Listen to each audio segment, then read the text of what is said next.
So the weather outside is is actually fine. reasonably Not so delightful. bad. We finally Yeah. got a dusting of snow for Yeah. the But first day of the new year, it's going to be, it's 20s and 30s, which is perfectly reasonably easy. normal for this time. Actually, it's a little on the warm side. Yeah. Mm-hmm. So go global warming. I realize for those of you in the desert, Yep. global warming's not fun. But Right. just wait, because in another 15 or 20 years, we'll have the ice age showing up again, and Yeah. no big deal. You Anyway, guys will have weather like us. yeah. Only it will suck for you, and you won't be out in short sleeves and shirts. No. Wow, t-shirt and shorts on Christmas Eve. Drew, was- you're up. He's young. He can do that. They have no thermometers till they're 45. Yeah. Yeah. Where was I now? Oh, yeah, we're doing the thing. This is truly news. It's a wonderful thing. So start the new year off by making those resolutions come true. Like, subscribe, and follow us. I'm sure that was a major resolution for millions of people worldwide. Absolutely. Your next New Year's resolution was, I should really tell them what I think of this show. Oh, good. Yeah, I could have phrased that better. Anyway, you can do that anywhere you hear us, right? If you see us, hear us, read us, listen to us, take our names in vain, you can leave a comment there. And you can Get also creative. send us, yeah, because Scott gets bored easily. Yep.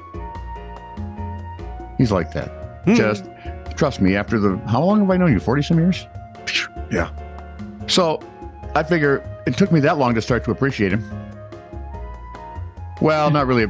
More tolerate would be it. How long did it take Ann? She's still working on it? She was last time we talked. We're going to be married 44 years this May. Yep. So probably 45 years. So here's what you do. Like, subscribe, and follow. Comment where you see us. And send us stories to TITR@netradio.network. Ta-da! This is True, Really News with Scott Combs and Tony Vercanis. All the news you're about to hear is true, Really? as far as you know. Lower Hutt, New Zealand. By the way, I've decided something. What? From now on, before we go into a new year, Yeah. I want to see the paperwork. Why? I want to see the exclusions, the legalese. I want to see it all because let's be honest, the last few years have not exactly been great. Oh, you I want to see what I'm getting into before I actually go. Otherwise, I'm staying in the year before. that's not part of the deal if you live inside of space and time. Well, if you do, Rarely. well, you live inside of space and time, just not this reality. It would be, Yeah, I suppose that's true. you know.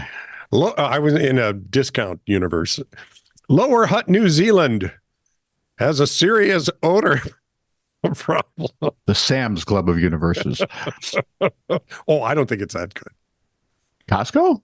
The good news is the mayor of the aforementioned city has confirmed residents can continue pooping. The bad news is the air is going to smell regardless. Now, Lower Hutt is near Wellington, if you know where Wellington is, and has been dealing with a 2-month-long odor issue that's left locals gagging and unable to open windows. Kind of No, like when that's my dad, stinks. when my dad, there was a church my dad was at in Illinois, was running, and the parsonage was literally across the dirt road from the pig farm. Did you have a pear tree? It was A bad. parsonage with a pear tree? No, it wasn't a parsnip. I am trying to Parsonage stay with a far pear. away from all of the And poop. oh man, did it stink! There we go. Holy Pete! And anyway, I don't know, Lucille. He's like this. the odorous event. He gets onto things and he's like a dog with a bone, a really smelly, icky bone. The odorous event could put a damper on the poorly named Juicy Fest. See, I told you it wasn't going to get better. Music festival expected to draw you. thousands to hear artists like Ashanti and T-Pain. Subject came up in a November city council meeting in which Mayor Campbell Barry asked if any measures could be taken to curb the smell prior to the event. One official said residents could simply stop pooping. That official Or was- quit breathing, I suppose. That official was immediately reassigned to Gaza. The odor is tied to a maintenance project that's underway to replace the plant's biofilter, which helps to reduce foul odors. Work won't be finished till February. Try this. Reschedule the concert. I'd reschedule February. Oh, oof. And this is a public works project, so February. Well, that doesn't help, dude. Maybe closer to June. I'm thinking June 1st to be reasonable. Mm-hmm. So I missed this from Michelle, Okay. but Colorado Springs was going to have, you know how some people shoot off fireworks? Yeah. Well, she lives in Estes Brook. Park. And apparently, that's it, Estes Park. She lived in something Brook. Anyway, where were we? They're going to shoot off Estes Brook? fireworks above Pikes Peak. Holy crap. It is the 101st rendition of the New Year's classic, the Adaman Club. Adaman Club. They're all capital A's. I don't understand. They'll be headed to the mountain's 14,150-foot summit under winter conditions because, well, it's winter. They're nutty to do it. Yeah. I But of won't course, go if up they there get in trapped, good they can at weather. least send up a. I've seen it up close and I've seen the road. Yeah. No. You can see, if you get up on Pikes Peak and you see any road and you think, oh, imagine that in the winter. Yeah. Yeah. No. No. No. No. No. Anyway, they're going up over 14,000 feet to the summit, leaving the Bar Trail trailhead behind on December 30th. Yep, it's going to take a trek because, as near as I can tell, New Year's Eve is the next day. Well, they have to Put set on a up all show. the fireworks. They say to put on a show for those in the city below. No, dude, it'll put it on for like the western half of the country. I'm thinking Pikes Peak, that's pretty up there. They could see this in Georgia. So they'll set off at 2:30 p.m., reaching bar camp several hours later. That's where they stop for the night. The following morning, 7:30, they're up and at 'em, heading to Pikes Peak. The summit awaits. They want to be there by 2:30 in the p.m. So oh man. Now what do they have to do once they get there? Well, you got fireworks to wire up. That needs to be done around 6 because they would like to start launching around 9.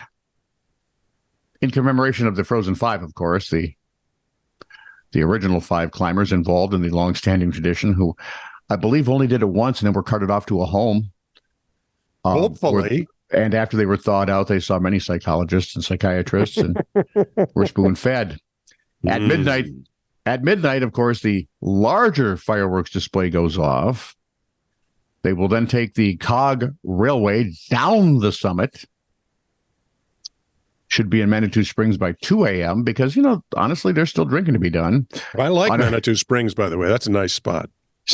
The writer, on a clear night, the show's hard to miss. Just make sure you have a clear view of Pikes Peak towering over Colorado Springs. It's pretty simple if you're on the east I side think of the mountains. If you're wondering, the original Frozen Five, if you add them up, 106 members have done this since it started in 1922. Hey, Chris, do me a favor. Let me know if you saw those. He's up in, Yep. Ad-am-an Club. What did Chris I want do? to Some know more. if he's, yeah. Capital well, A-D, capital A-M, capital A-N, all one word. But I want to know if Chris saw the fireworks. Well, in his condition, he tends to see fireworks anyway. That's usually in the bathroom. I apologize, Chris. Jeez. You just can't get away from that stuff, can you? Just wait You for the can't next help story. yourself. You just can't help wait. myself. Just wait for the next story. I don't really want to. So, but Chris lives up in Fort Collins. He should be able to see the Pikes Peak I would crap think. from there. I This- would think anywhere in Colorado would be a good viewing. This Hell, I'm from- thinking Vegas. They come out. Hey, look at that. This from Ronnie Tucker. Hey, The Chinese Xing-Chi Association has been forced to discipline a chess champion. 48-year-old Yan Chenglong defeated dozens of opponents to win the national title of Shang-Chi King, but was then stripped of his title and prize money and banned from playing professionally for a year by the CXA. Apparently, what got him banned was he consumed alcohol with others in his room, and then he defecated in the bathtub of the room he was staying in, an act which damaged hotel property. He violated public order and good morals, had a negative impact on the competition of the event in Shang-Chi, and was of extremely bad character. according to the association. But wait, it gets worse. There's more? Oh, this doesn't get better. Cheng Long had previously faced accusations of clenching and unclenching his Uranus rhythmically. I like mine better. To send signals to a computer He was cheating. that then recommended his next move via the anal beads hidden in his rectum. The CXA. Hang on, before you do anything, Michelle, remember that story you sent me that you weren't sure about? Yep. He's doing this. You do that. CXA said it was impossible to prove whether the cheating reports were true and punished Cheng Long on the basis of the defecation incident. Ronnie's comment? Well, Pop, pop, pop. Checkmate.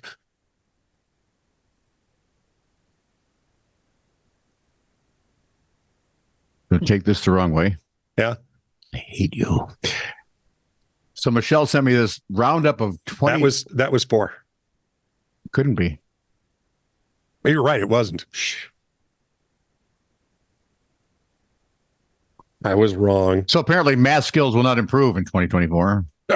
No, So not anytime soon. Michelle sent me this 2023 strange criminal stuff, kind of a roundup, Yep. some of which he promises you'll recognize. Okay. Like a Connecticut dad, Colby Parker, filed a missing persons report on his kid, whom he forgot at home while making an evening run to Price Chopper in October. I think that's a low-priced booze outlet, isn't it? It could be. Security video reportedly showed Parker had made 2 trips. Oh, it's a grocery store. Okay. But he's in Connecticut, so they could be selling booze. Yeah. Showed Parker had made 2 trips to the grocery store that night, but brought his son only the first time. The 30-year-old dad showed possible signs of impairment. The child was safe at home. Yay. Well, worked out better. I love the headline. Booze said to be involved. No, you think? Well, if he has ADHD bad enough, out of sight, out of mind, dude. More good news. Well, sort of. Good news for another child. I mean, Okay. They are stuck with their parents. Another child turned out to be fine as an Alabama toddler who never existed. Nursing students Carly Russell in July reported seeing an unaccompanied toddler strolling along Interstate 459 near Hoover. Well, that sucks. I know, low-hanging fruit. Short time later, she told her family she'd been forced into a car and abducted. Neither claim appears to have been true. She was making things up. She was charged later with false reporting to law enforcement authorities, falsely reporting an incident and being poop. And they can't actually charge you with that, but I just want to make Scott feel better. There should be a law. Iowa woman got cold feet when a 23-year-old man broke into her apartment. You remember this one. While she slept and then absconded with a pair of her socks. Yep. After hanging around for 30 minutes on April Fool's Day. See, that'd be funny if it was an actual April Fool's prank. Law and Order identified. I thought it was just a TV show. Law and Order identified the culprit as Dan Abimna, who also fixed himself a drink and used the victim's bathroom during his little special visit.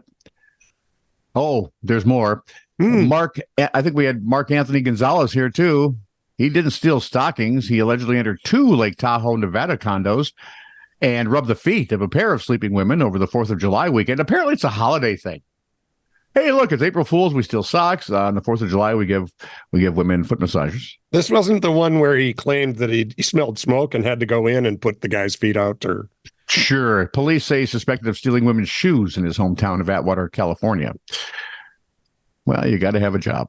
4 men were charged with stealing millions of dimes from a tractor trailer parked outside a Philadelphia Walmart. Did we have this?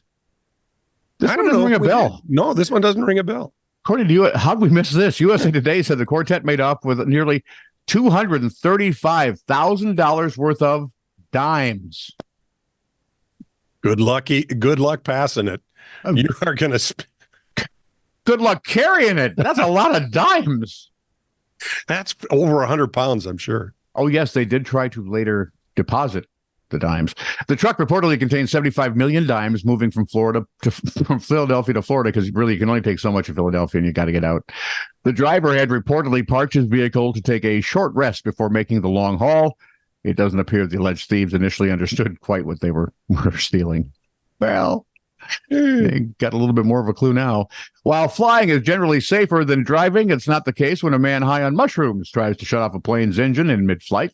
That one we had. Yep. Off-duty pilot Joe Emerson allegedly did just that during a West Coast flight in October. He was a guest, by the way. He was not the pilot. There are certain things, like in a car, if you're the passenger, you don't get to touch the radio. If you're in an airplane and you're not the pilot, You don't get to touch anything. Yeah, right. Keep your hands to yourself. The 44-year-old airman. Yeah. Airhead? No, airman. He's Idiot. got the uniform, apparently. Huh? Told investigators he'd experienced an emotional breakdown and had not slept. So apparently, mushrooms and a little puddle jumping flight was what he needed. Who'd have thunk? Some people don't go anywhere. The 27-year-old tourist confessed to carving his and his girlfriend's names into the ancient Colosseum in Rome. Yeah, we had this one too. Yeah, we did. Man identified by his lawyer as Ivan Dimitrov apologized, claiming he was unaware of the antiquity of the monument because it's only been around for 2,000 years. Why would you know? Has he not seen Spartacus? Other people like Zachariah Peterson are fine staying home. The 19-year-old Missouri man is accused of swatting Ford's Kansas City assembly plant in Glaucoma so his friend wouldn't have to go to work. That kind of swatting. That one, yeah. Peterson allegedly said he was barricaded in the bathroom on the second floor, had C4 explosives and an AK strapped to his chest. He's charged with making a terroristic threat. Not even an original one. Mm-mm. Some people should not go to work. I've been trying to tell people that since I was 23. Video released in September as part of a lawsuit against Jack in the Box shows a fast food worker opening fire through a drive-through window following an argument over curly fries. As is so often the case, there were no injuries because they were just throwing lead everywhere. The telltale sign is there's a turret on top of it. Yeah, you can tell. And an angry Ohio woman sentenced to work in a fast food restaurant. This is my favorite. We had this one. Oh, not too long ago. After throwing the burrito bowl at a Chipotle manager. Yep. The defendant, Rosemary Hain, got the world's greatest offer. Comeuppance. We will shorten your criminal sentence if you spend, what was it, a month or 2 months, something like that? Mm-hmm. Longer, 2 months. I thought it was 2. Working at a fast food restaurant. Everybody should do that for a little bit. Yeah, It'll I want to teach you read the about legal the public. stuff on 2024 because I think I may have jumped into this new year too quickly. Just because the old one sure looks weird. This is true, really news. Send email to TITR@netradio.network.